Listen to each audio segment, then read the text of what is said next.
we'll we'll make a little video about how to damage yourself in a big boy's room with a baby Metra if you don't do the baby skip with and without crew attack. I will do some other video that shows some stuff, some basic stuff that can improve your times quite easily in runs. Something that you can do, and it's very easy to correct some bad habits at the same time. So let's go with the baby Metroid. Normally, if you go and you just go inside and wait, you take 90 frames, get hurt every time, which is pretty slow. You have to wait all the time for the baby to suck your health. And instead, what you can do is shot a charge shot and pseudo screw into it. But you want to break spin before touching it to keep your charge shot.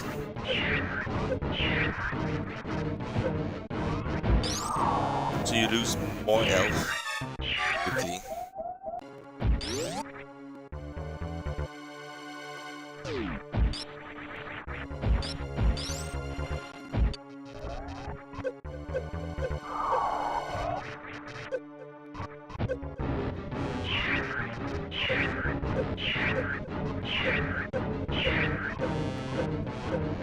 You can see I was about to get to 199 health when being at 499. So I was about to reduce my health by 300, which helped a lot for activating the cutscene pretty fast. So instead of waiting, you can just charge shot and keep holding angle, aim up or down.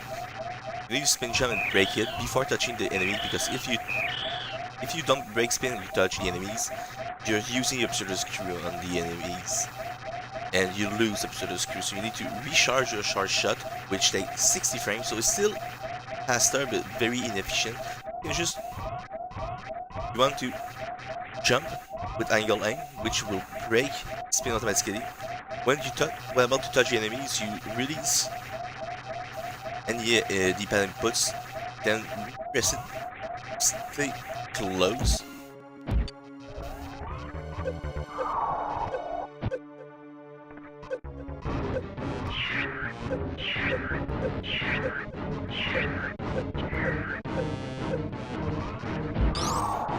So you get maximum damage as possible from the Turian Sileppers.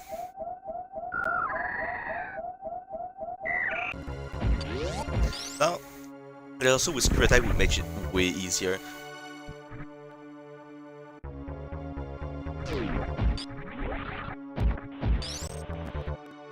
You don't even need to auto charge shot. You can just be inside of it and do it like that. For those that keep it crew attack.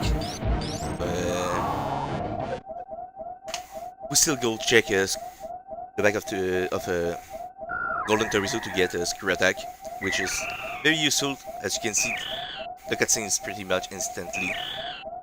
You can just continue instead of just waiting, even if you have screw attack. You see some runners just wait, even with screw attacks, which is really slow.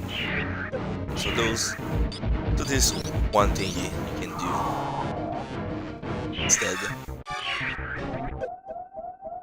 Oh yeah, never face left. You're losing 40 frames when facing left. Always face right after getting sucked by the baby. Don't listen to all those memers. You have no stand-up animation from when facing right, so you're saving 40 frames every time. It's near a second time save, so you should face right.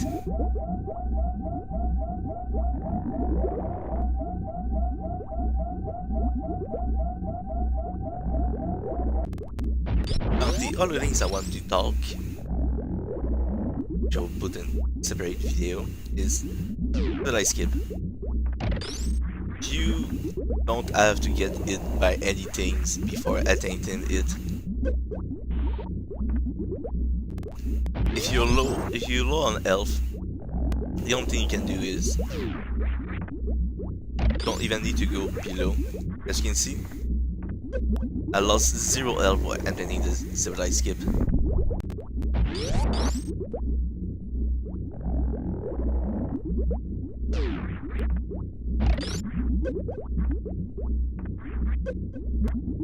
The Zebedite is dealing me the damage I need. Since the Zebedite is an enemy, if you're inside of it, like, not all enemies hurt you when you touch them, but all enemies will hurt you when you're inside of them, dealing 0 damage. The most notable enemies you can do that taking 0 damage is the cargo. So Zebedite will deal you damage if you go inside of them, but 0 damage. But 0 is still a value the games recognize as being enough to give you iframes, as it did hurt you, but for 0. Instead of NA, which is non-applicable. It's not a non-applicable damage, it's a 0 damage, so give you 90 iframes like any enemies. One other thing is that you never need to reset the room. Let's say you fell off then, and that one is now gone.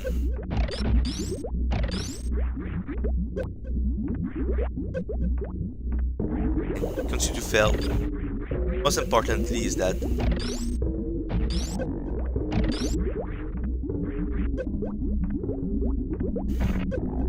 you don't really want to kill it again and refreeze it. You wanted to let it go off screen. The reason for that is that when you freeze a rank and you kill it, the ice timer for it continue even when it is dead, for it can't respawn. So if you kill it right now, you can see you do not want to respawn.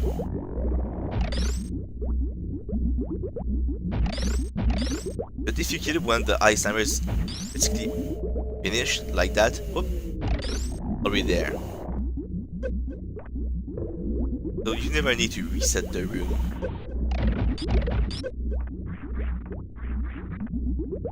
You can just wait for it, and don't either you kill it while the ice timer is going to finish, or if you didn't kill it while the ice timer is finishing and it was unfrozen, you let it go off screen and you deal with the top one, freeze it, wait a little, kill it, so you won't have to worry about another one coming in too soon when freezing the bottom one. Only the turret will be kind of hindrance, but the damage not that high. It's just 5 points of damage compared to the ring cut 20 points of damage, I think, or 10. 10. So you have a lot of try you can do.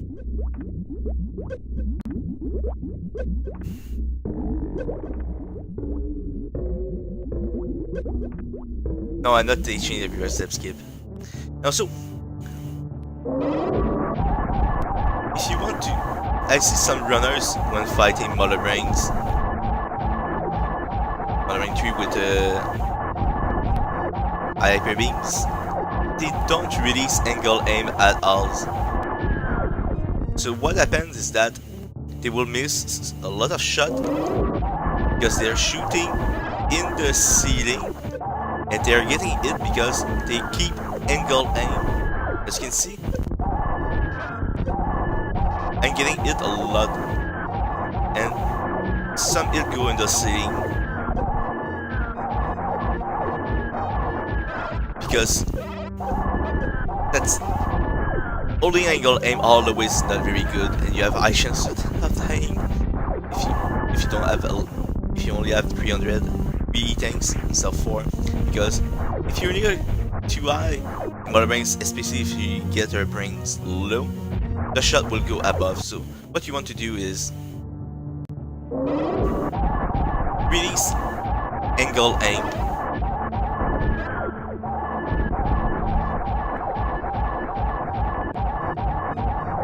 The first shot on the ground, the thing is that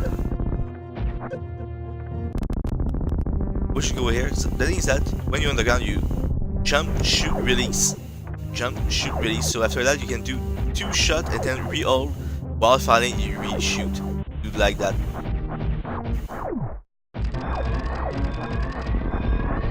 So that's about the light that you want to do. So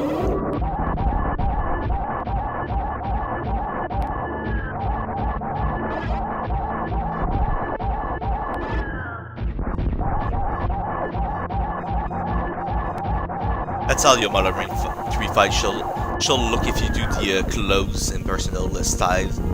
You don't want to hold angle aims all the way. That's a very bad habit and very bad muscle memory that every runner should remove. Always holding angle aim up. That's really bad in the fight, and you can even see that with really fight where they lose time because they hold angle aim when really it's no longer it's not in their face. They will keep their shot and then wait to shoot down, which wastes times.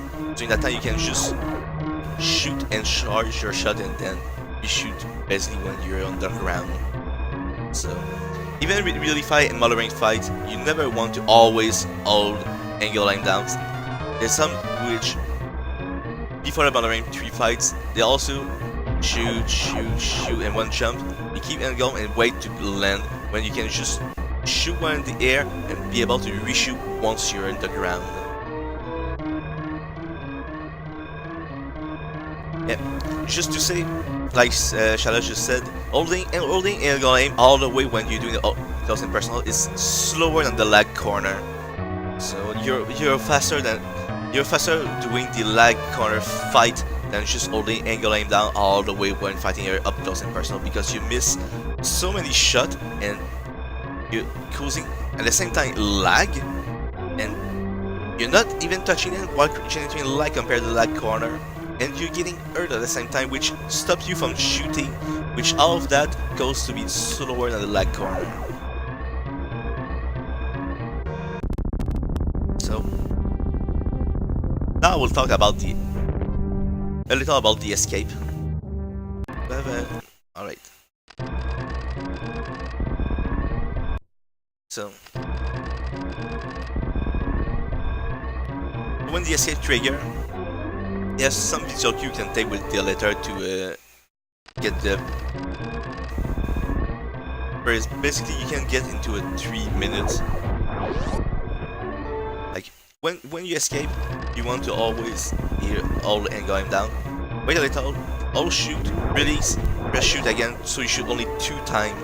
The reason why you want to shoot 2 times is that you reduce the amount of lag you're generating. If you hold it all the way through and even when entering you're causing lag, as you can see, to me 205 RTA.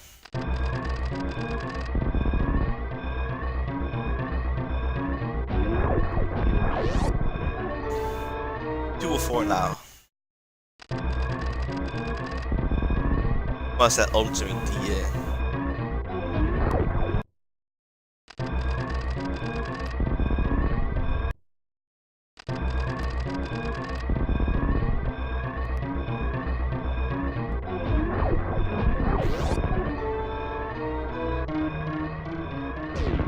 and save some lag but not a lot.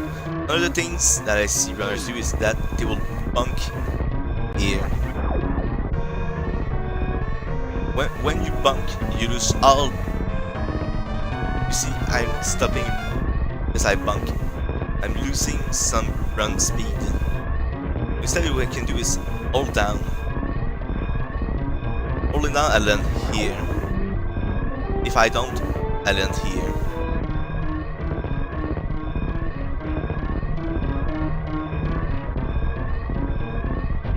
So that's a good amount of distance you have gained just because you reduce your hitbox by looking down. There's just little optimization you can do that are easy to do and not do not demand a lot, you just need to rewrite your muscle memory. But it's thing that can help you a lot when in the rounders. Every little bits of times that you can do it that is easy to do, you should do it.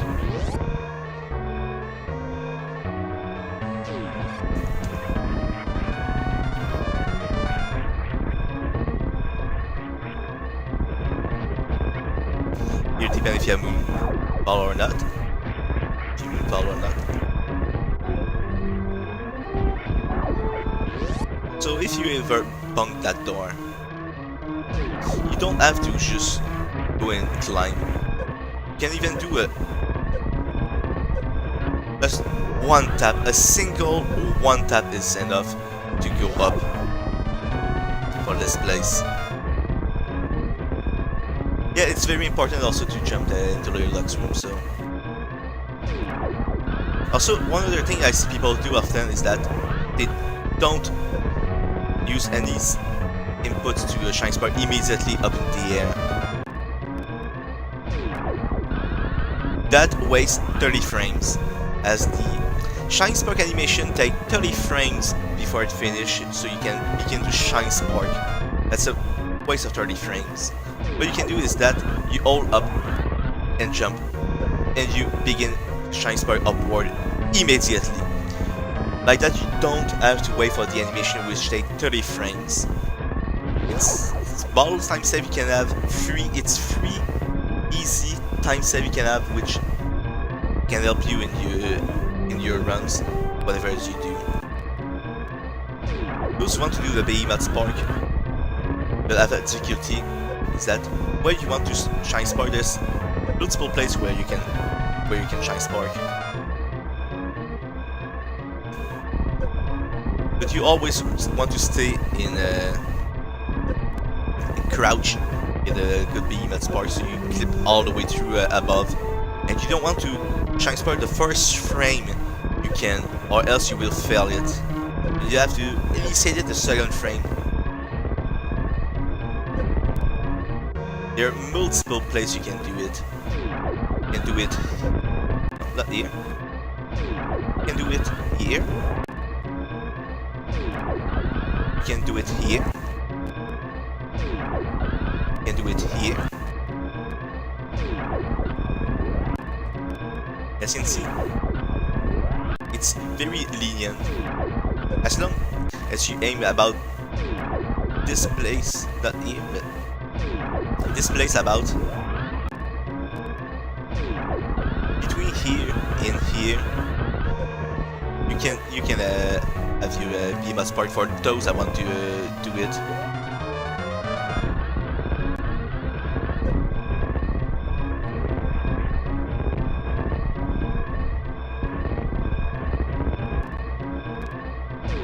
So yeah, always hold up and jump here to not waste 30 frames.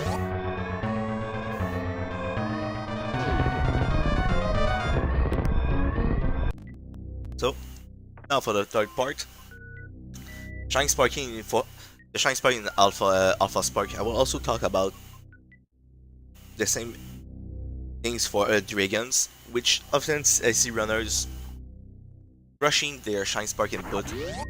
Because of that, they often fails some Shine Spark they are doing. So.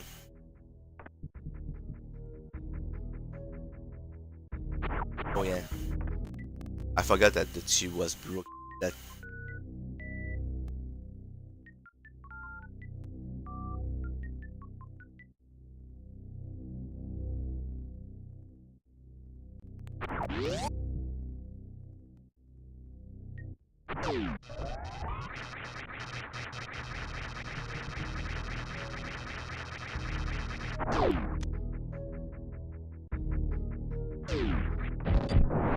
often people will try to do it like that. As you can see, the Shine Spark was too fast. Because the only way they know is that they have to initiate to do the input as fast as they can. So Instead, what you want to do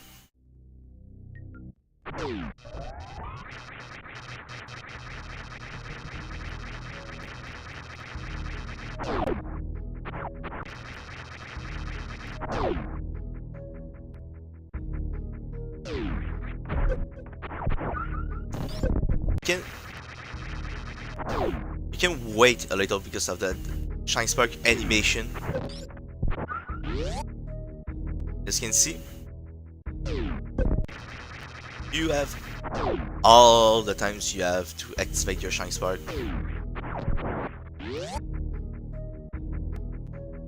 You don't have to rush any inputs.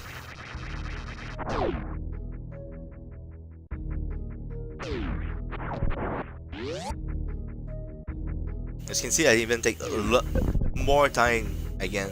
You have about at the 30th frames, the Shine Spark will activate. If I remember, in the air, you can't do the inputs to activate the Shine Spark at the 29th frame, so you need to do it at 28 frames to do the direction. So you have 28 frames to activate your Shine Spark, so you can take your times. Also, there are some that will miss their Shine Spark. Not like that, but because they want to do the input, the jump and forward input when the animation ends, which often will make them Shine Spark upward. You see them, they will be like that because they want to activate it too late. Again, the same thing as those who want to rush it. You don't have to. Instead, it will be the reverse. You want to do it faster. You don't want to take too much your time. So it's either you're rushing it or you're taking too much your times.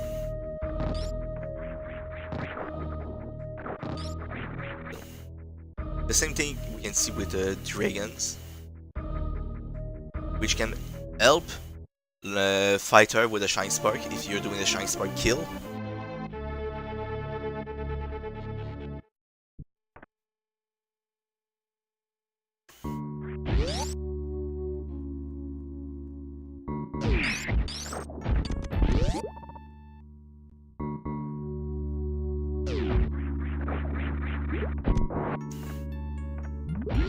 Oh yeah, the reason why I do those little jumps is that it put my... Oh, she...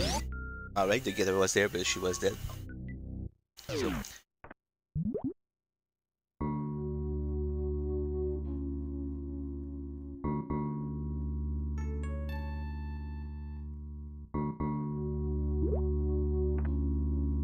the reason why I'm doing those little jumps is that because I'm looking down, I'm fixing the camera when I am entering the fight,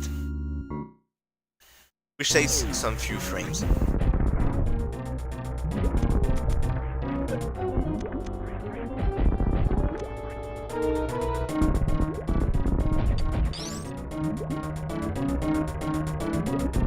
So dragon fights also is a thing you can do with your Shine Spark, as you can take your time.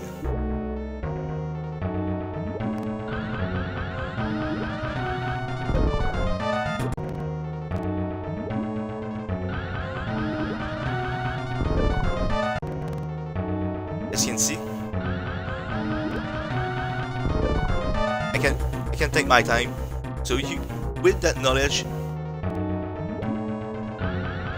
is that you can abuse the Shine Spark wind up animation to wait at the right moment to Shine Spark perfectly into her if you want.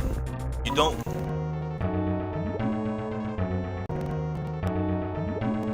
have to try to do all the inputs super fast like that.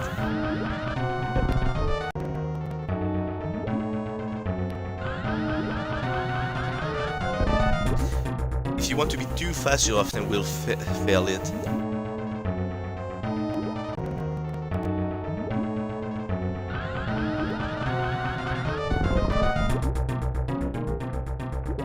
Because you're wanting to do it super fast at the exactly right times add stress. which you can remove just by abusing the wind-up animation.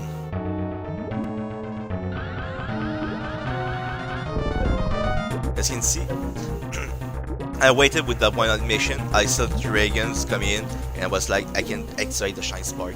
When you very use that fight, you know exactly when she will appear. You can abuse the wind-up animation of the Shine Spark, then activate it at the right time instead of doing it all super fast and either missing the Shine Spark, doing a Goop Spark, or doing general Shine Spark, or altogether getting it so you're unable to do the Shine Spark.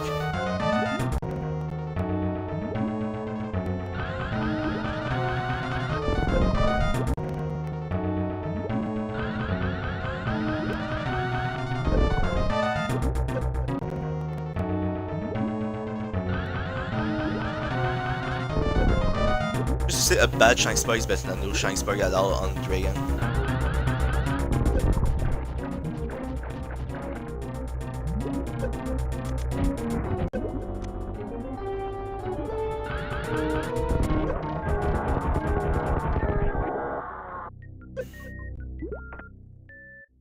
So that's about it for those little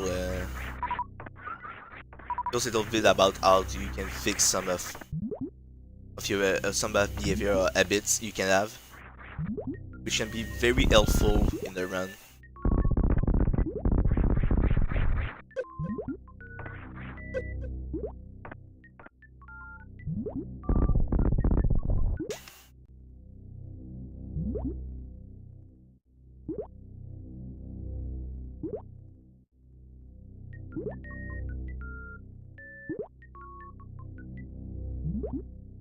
I think I have more. Yeah, the only thing more will be they fight again.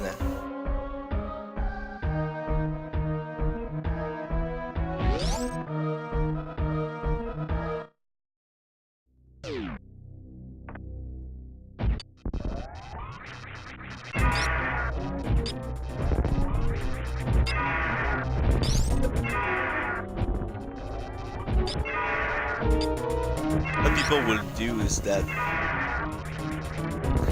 want you to swoop.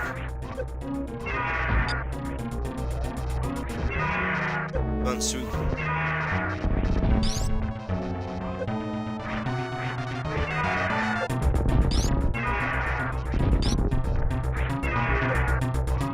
Yes, people often do the.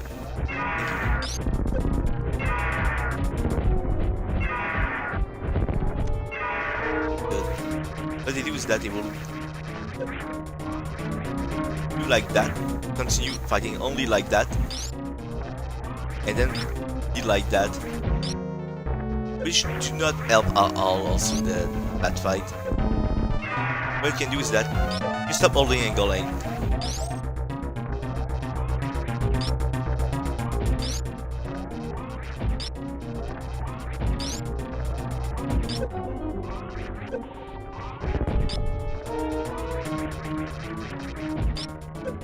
Also, you don't need to wait until he's below you to attack like that. You can just shoot with angle aim down if necessary.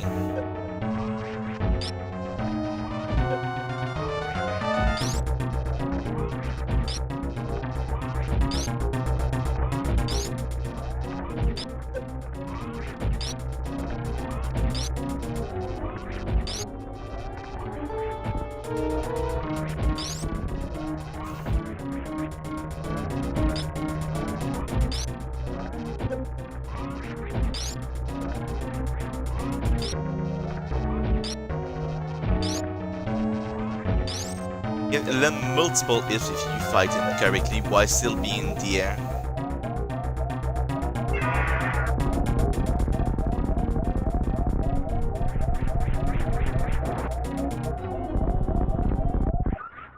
Mostly that fight was sloppy because I just wanted to show that you don't need to all angle aim all the times. You can just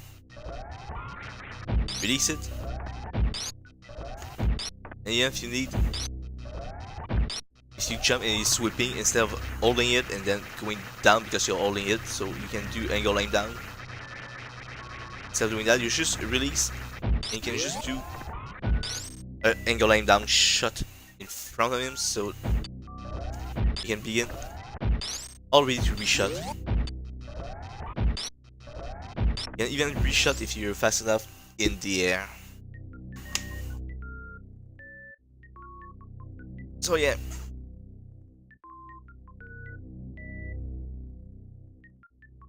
That was all I have to say about some behavior you gotta fix that are easy and 3 times save you can have. I hope this will help you.